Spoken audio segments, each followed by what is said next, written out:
Tato, o desmatamento da Amazônia cresceu 92% em um ano, em 24.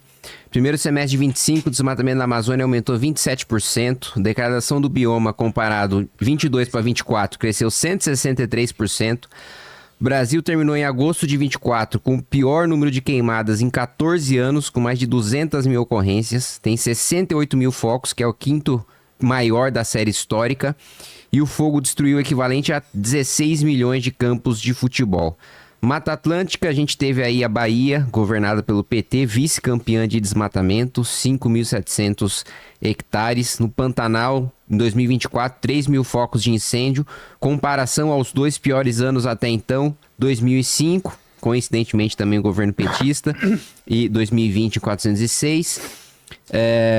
Sob a gestão de Marina Silva, a Amazônia teve o maior número de focos de incêndio do século, 140 mil focos de incêndio em 2024, e o maior índice anual desde 2007, quando o INPE registrou 186 mil hectares, e a Marina Silva também era ministra em 2007. Os 5 maiores picos de queimada nas últimas décadas, de focos de incêndio nas últimas décadas, foram sob a gestão de Marina. 2004, 2005, 2006, 2007, 2024. Então o que eu quero te perguntar, Tato, é o seguinte: tendo em vista que o maior número de desmatamento, de incêndios e de perda do nosso bioma de Mata Atlântica, Amazônia, Pantanal, ocorreu sob gestão de governos petistas, especialmente quando Marina Silva ocupou o Ministério do Meio Ambiente, como que a gente pode acreditar que esse governo, que é o que mais causou destruição ambiental no nosso país, defende o meio ambiente? Muito bem, Kim. Eu fico muito feliz de você fazer uma série de perguntas relacionadas e que poderia estar expressando, pelo menos para quem está acompanhando a gente aqui, que você é um cara que está preocupado com a pauta ambiental, com a crise climática, tá? E aí eu preciso também dar os dados aqui, tá? Na Amazônia o desmatamento caiu 30% entre agosto de 2023 e julho de 2024. Então precisa ver onde é que você está pegando, que é o menor nível em 9 anos. No Cerrado a queda foi de 57%, no Pantanal de 77%. E aqui nós estamos falando que os dados é da Comissão Interministerial Permanente de Prevenção e Controle do Desmatamento, tá? E que aí junta evidentemente dados do INPE, e não só do INPE, bom, também do Mapa Bioma. Combate a queimadas no primeiro trimestre de 2025, a área queimada do país foi reduzida em 70% em relação a 2024. E aqui é importante a gente saber o que aconteceu em 2024. Até como influência não só das mudanças climáticas, mas também do El Niño. Evidentemente que as mudanças climáticas intensificam, né, os eventos causados periodicamente pelo El Niño e a El Niña também. E a gente teve, né, no ano passado, no mundo todo, tá, secas prolongadas em diversas partes do mundo, com incêndios em diversas partes do mundo. Portanto, você cria, né, com essas secas prolongadas, um ambiente propício para se espalhar, né, os incêndios. Mas nós tivemos um fator também muito importante. Eu, inclusive, aquela sexta-feira, daqueles incêndios criminosos nos canaviais, no interior de São Paulo, você lembra? Eu estava em Ribeirão Preto, inclusive, tá? E aí hoje, né, há uma suspeita, porque você tem diversos inquéritos policiais que estão sendo apurados, tá, de que o crime organizado estava por trás. E que hoje, com essa operação da Polícia Federal, né, no âmbito do governo federal, que é a maior operação contra o crime organizado, que hoje está no jornal, que aconteceu hoje, acho que todo mundo está acompanhando, tá?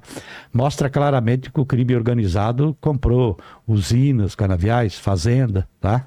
E há uma suspeita muito grande de que eles fizeram, né, boa parte dessas queimadas no ano passado.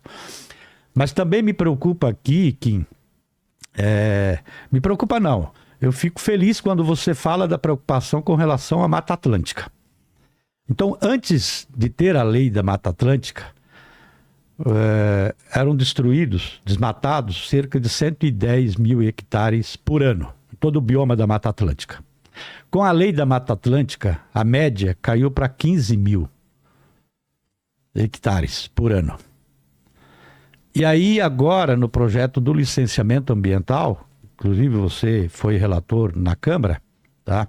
Mas eu não lembro se você tinha colocado lá na época de praticamente acabar com a lei da Mata Atlântica, tá? Mas acabou que foi configurado no relatório aprovado na Câmara e que o Lula vetou.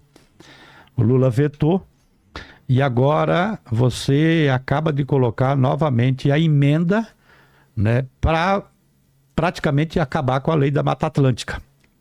E, portanto, criar a possibilidade da gente voltar àquele patamar de desmatamento acima dos 100 mil hectares novamente. Para quem está acompanhando aqui o debate, na verdade para quem quiser fazer um desmatamento de Mata Atlântica, né, estágio médio e avançado, precisa ter uma autorização do IBAMA, do governo federal. E é justamente este mecanismo que fez com que a gente reduzisse no bioma da Mata Atlântica toda de 110 mil hectares por ano para coisa de em torno de 15 mil hectares. Então, só para dizer, evidentemente que a gente tem dificuldade em determinados governos. Então, tem anos que é no governo da Bahia, tem anos que é no governo de Santa Catarina, tem anos que é no governo de Minas Gerais, tá? Dependendo, né, de cada ano, tá? de cada momento. Então, dizer que é o governo do PT lá que tem o maior índice de desmatamento, o fundamental é que de 110 a gente pode cair para 15 e a gente pode voltar para 110 mil hectares. Kim, 3 minutos para réplica. Vamos lá, primeiro minhas fontes aí que você perguntou, Tato, o INPE e o Ministério do Meio Ambiente. Só que a diferença da minha comparação para sua comparação é que eu comparei os governos petistas com outros governos. Você comparou o governo PT com o governo PT. O primeiro dado que você utilizou foi, olha, de agosto de 23 para julho de 24 diminuiu. Ou seja, primeiro o governo Lula bate recorde.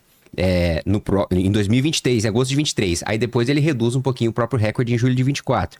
Depois você fala, 25 reduziu 70% em relação a 24. Pois é, 24 no governo Lula. Então, o que eu falei, todos os dados que eu coloquei aqui são verdadeiros. Em 24, né, praticamente todos os recordes aí foram batidos. O desmatamento na Amazônia cresceu 92%, o desmatamento, a degradação do bioma cresceu 163%, você teve 202 mil ocorrências no número de queimadas, né, o pior número em 14 anos, então tudo que eu coloquei é verdadeiro, a diferença é que eu comparei governos petistas com outros governos e você comparou o PT com o PT, então o PT degradou, teve desmatamento, teve incêndio, teve queimada, e o que eu quero colocar aqui também, que você falou, olha, no mundo inteiro teve seca, né, e por isso que a gente sofreu aqui no Brasil, mas a ministra Marina Silva, à época do governo passado, ela comparou os incêndios ao Holocausto.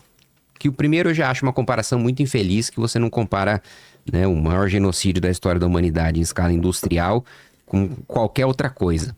É uma banalização que é bastante lamentável. Mas vamos utilizar então as palavras da ministra Marina Silva. Se os incêndios anteriores, né, foram o Holocausto, e agora que eles aumentaram, que eles pioraram, né? Se todos esses incêndios que aconteceram pioraram, na época anterior eram o Holocausto e hoje pioraram, quem que é Marina Silva nessa história, né? Inclusive, a Marina pode receber, acho que até vou apresentar uma moção na Câmara, Tato, para indicar a Marina para o Guinness Book, porque primeiro ela tinha batido o recorde de queimada e desmatamento na primeira vez, primeiro mandato dela como ministra do Meio Ambiente, inclusive o Lula demitiu ela. Depois agora voltou pro terceiro mandato do Lula e quebrou o próprio recorde de queimada e de desmatamento. Para além disso, olha, o Sistema Integrado de Informações de Desastres, você que é as fontes dos meus dados, informou que entre 1º de janeiro e 10 de abril de 25, os desastres afetaram mais de 5,9 milhões de pessoas e causaram prejuízos econômicos superiores a 28,5 bi.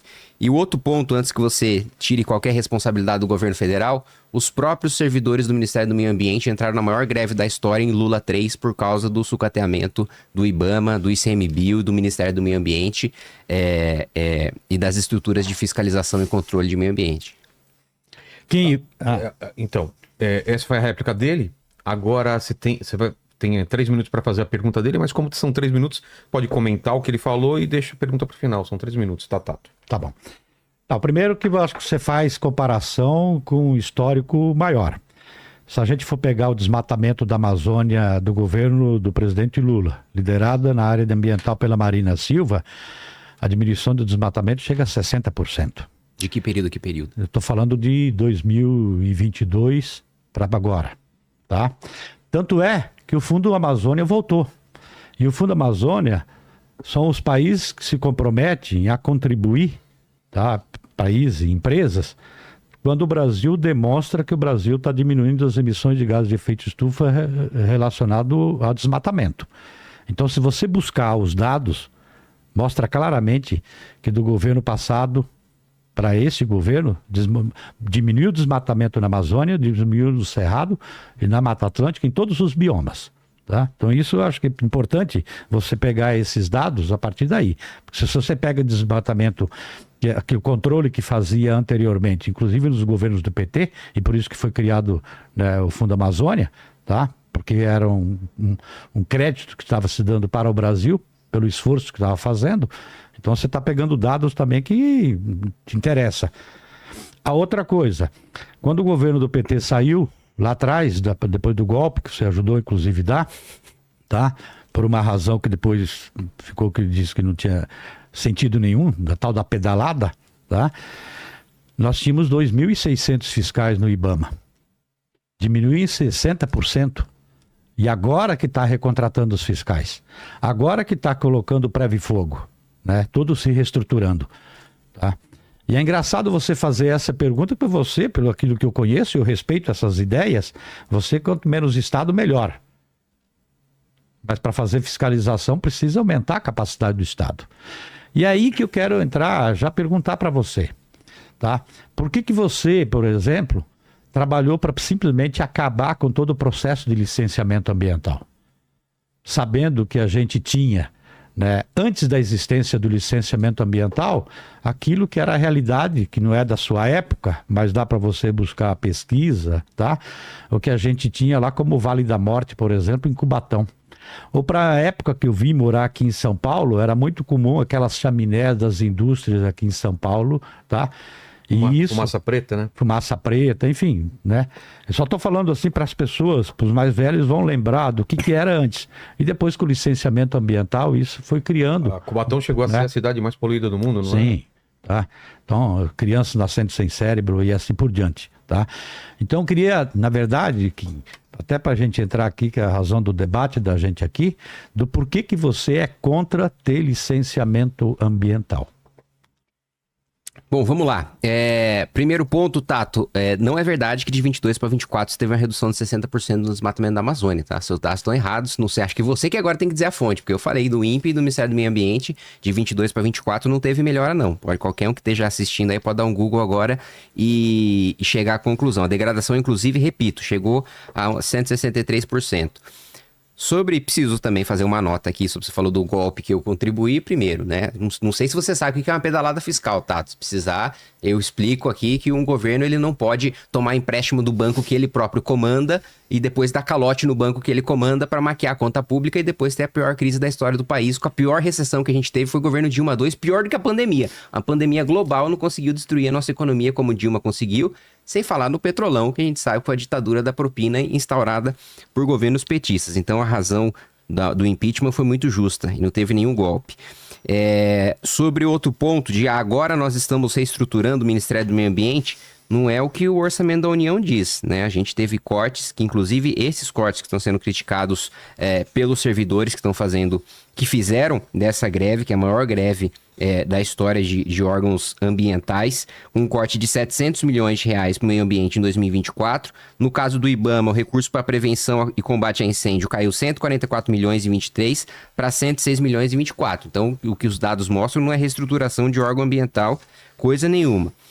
Outro ponto, né? Mas Kim, se você defende menos Estado, então você defende menos fiscal. Essa é uma visão muito rasa do liberalismo, Tato, né? Defender o enxugamento da máquina do Estado, eu tô falando de centenas de milhares que a gente tem de cargo comissionado que é pro sujeito não fazer nada, ou de privilégio de super salário de juiz, de promotor, de parlamentar, que tem lá cota para carro, gasolina, alimentação e por aí vai. É esse tipo de enxugamento que eu defendo. Fiscalização e controle, não. Assim, pelo contrário, se tem uma ideologia que defende um Estado forte para fiscalização e para controle, para polícia, para prisão, para autuação, são os liberais. E aí, respondendo a sua pergunta, que não é bem uma pergunta, né? Por que você defende acabar com o licenciamento? Mas eu não defendo acabar com o licenciamento.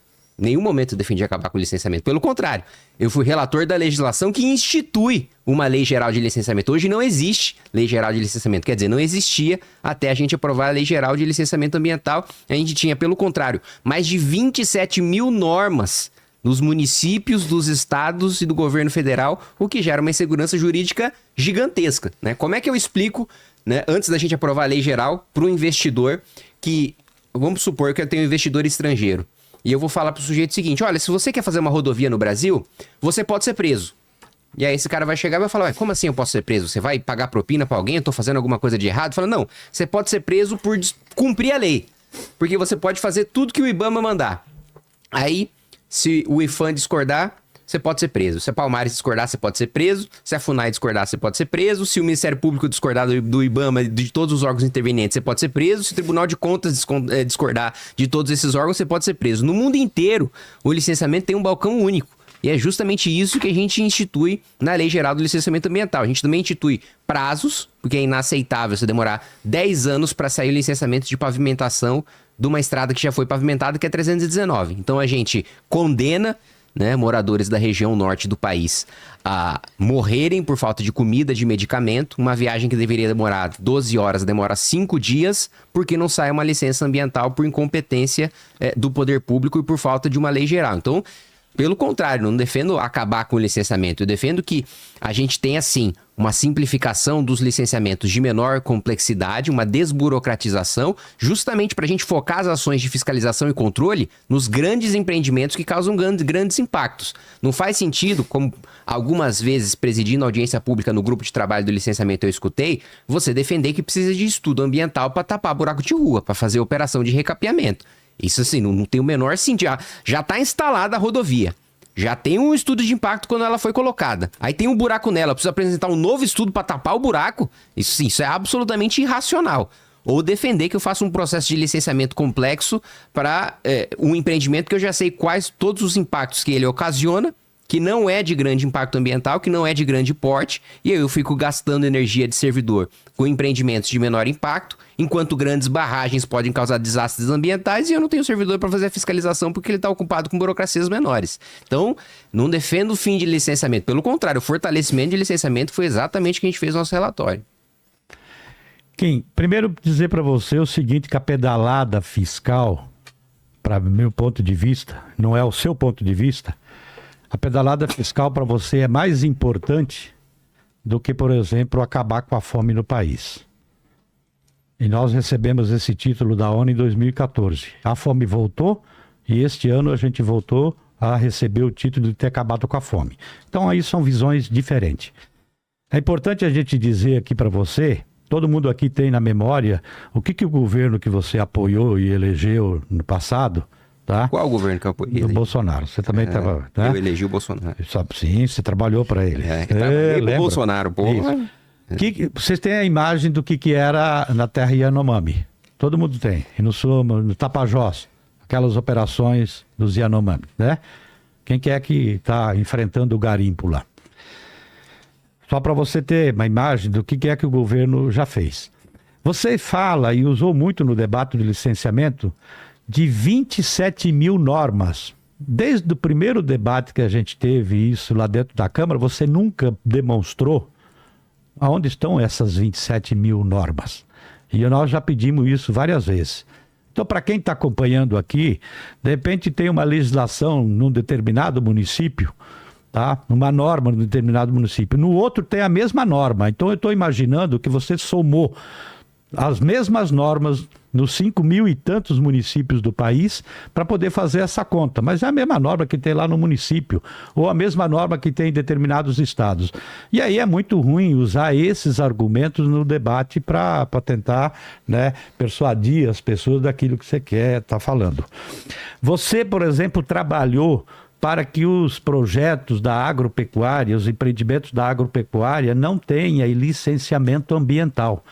Eu vou dar um exemplo aqui, talvez as pessoas devem já perceber, e volta e meia tem reportagem na televisão, o aumento de algas no rio Tietê, que prejudica a navegação, prejudica os pescadores, prejudica o turismo, tá? E aquilo apodrece, é um cheiro danado, né, forte naquela região. E o que é que causa isso aí? Os agrotóxicos, fertilizantes químicos que são utilizados na agricultura. E ali pode fazer, né? Então, você tem empreendimentos que, pelo licenciamento ambiental, né, que você aprovou, tá? Não precisa ter, entendeu, o licenciamento. Se a gente for pegar aqui Mariana e Brumadinho, da proposta que você tinha colocado lá, não precisa de licenciamento ambiental. Então, o licenciamento ambiental, que já, na verdade, já existia, é justamente para poder prevenir para que aqueles empreendimentos que precisam ter e precisam buscar recurso, precisam buscar financiamento, tá? Tenha segurança jurídica de que não vai ter o impacto ambiental, o impacto social, tá? E por aquilo que aconteceu em Brumadinho e Mariana e que a gente está na memória de todos, né? Kim, segunda pergunta. Vamos lá. Primeiro, rebatendo os pontos que o Tato colocou, a pedalada é mais importante que acabar com a fome, né? Que é um argumento retórico. Primeiro, pedalada é crime. Independentemente de qualquer crime, ele precisa ser punido. Segundo, que pedalada causa fome, porque causou a pior crise da história do nosso país, né? É você maquiar as contas públicas e fazer um rombo bilionário faz com que as pessoas passem fome no final. Por isso que aumentou a inflação, que é o pior imposto sobre o pobre que existe. E a gente teve inflação de 2 dígitos sob o governo Dilma. E o desemprego também de 3 milhões de pessoas. Segundo, que eu achei curioso você falar sobre os indígenas Yanomami, porque o número de mortes aumentou. Olha, a gestão do Bolsonaro já era bem ruim em relação aos Yanomami e o Lula conseguiu piorar. O número de mortes aumentou, né? E a assistência à saúde diminuiu sob o governo Lula. Outro ponto, você não demonstrou as 27 mil normas. Demonstrei sim, tem o estudo da CNI, inclusive já te mandei o estudo da CNI. Somou normas de 5 mil municípios. Não somei. Primeiro que só tem 1.800 municípios que tem Secretaria de Meio Ambiente que licencia. Então sequer seria possível somar de 5 mil. Depois, porque a água no rio Tietê é porque a agricultura está sendo feita sem licenciamento. E aí a agricultura sem licenciamento joga agrotóxico no rio Tietê. Primeiro que não precisa de licenciamento para ter controle de agrotóxicos, porque existe uma lei de agrotóxicos que faz esse controle. Então, não é o licenciamento ambiental que garante descarte regular ou irregular de agrotóxico, uso regular ou irregular de agrotóxicos, porque a agricultura ela já é regulamentada por diversas leis. Mariana e Brumadinho não precisaria de licenciamento segundo seu relatório. Mentira, não sei qual trecho do relatório que permitiria Mariana e Brumadinho sem licenciamento. Aliás, Mariana e Brumadinho ocorreram sobre a legislação de hoje, que você defende, que não tenha modificação. Não foi sobre anterior. A legislação de licenciamento de hoje foi o que aconteceu em Mariana e Brumadinho. Gostou do vídeo? Para mais vídeos como esse, se inscreva no canal Inevitável Cortes. Deixe o like, comente abaixo o que achou, vire membro do canal por apenas R$ 3,99 e tenha acesso a benefícios exclusivos. Te vejo no próximo vídeo.